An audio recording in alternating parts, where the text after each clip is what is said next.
C'est fou, Céline Dion, une diva célèbre animateur balance sur leur rencontre hallucinante. Pendant plus de 20 ans, Céline Dion et René Angélil ont formé un couple emblématique. Jusqu'à la mort du producteur en 2016. Le père de René Charles et des jumeaux Nelson et Eddie est décédé après un long combat contre la maladie. Il laissait ainsi seule la chanteuse dont il a géré toute la carrière. Après plusieurs mois de silence, elle reprenait alors le contrôle de celle-ci et accordait sa toute première interview. Point à Stéphane Rothenberg. Un souvenir précieusement inscrit dans la mémoire de l'animateur. Dans l'émission de RTL On refait la télé, il est revenu sur ce moment hors du commun. Les circonstances étaient très particulières. C'est la première fois qu'elle parlait après la mort de René. Je savais qu'elle était très déstabilisée, qu'elle attachait beaucoup d'importance à cette première prise de parole. A-t-il d'abord souligné à Éric Dussart.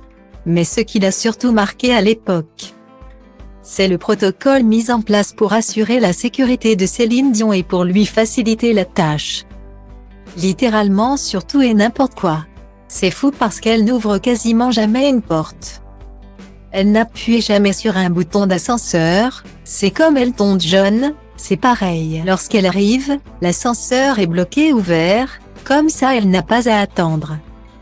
Ou par exemple, elle n'a pas de téléphone, on lui en apporte un et elle ne raccroche même pas. Elle tend le téléphone et on appuie pour elle pour qu'elle raccroche. Mais j'ai vu Elton John faire pareil. A-t-il expliqué encore très halluciné. C'est bien, ça crée de l'emploi, alors rebondit avec humour le journaliste Éric Dussart.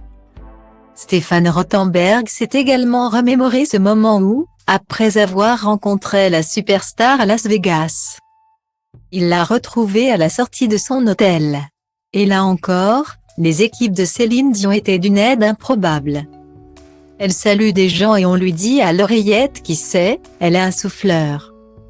A-t-il révélé, ajoutant en avoir lui-même fait les frais, c'est Stéphane, rappelle-toi. Il t'avait interviewé à Las Vegas mais moi j'ai entendu qu'on lui avait soufflé donc je n'ai pas été flatté qu'elle m'avait reconnu parce que j'avais compris le truc. En dépit de cette attitude qui pourrait s'apparenter à celle d'une diva, Stéphane Rothenberg garde surtout en tête une rencontre avec une femme d'une grande sincérité. J'ai vu que derrière cet artifice de superstar, il y a quelqu'un qui a des vrais moments troublants d'humanité. Comme tout le monde, alors que tout autour c'est un truc de fou, a-t-il confié.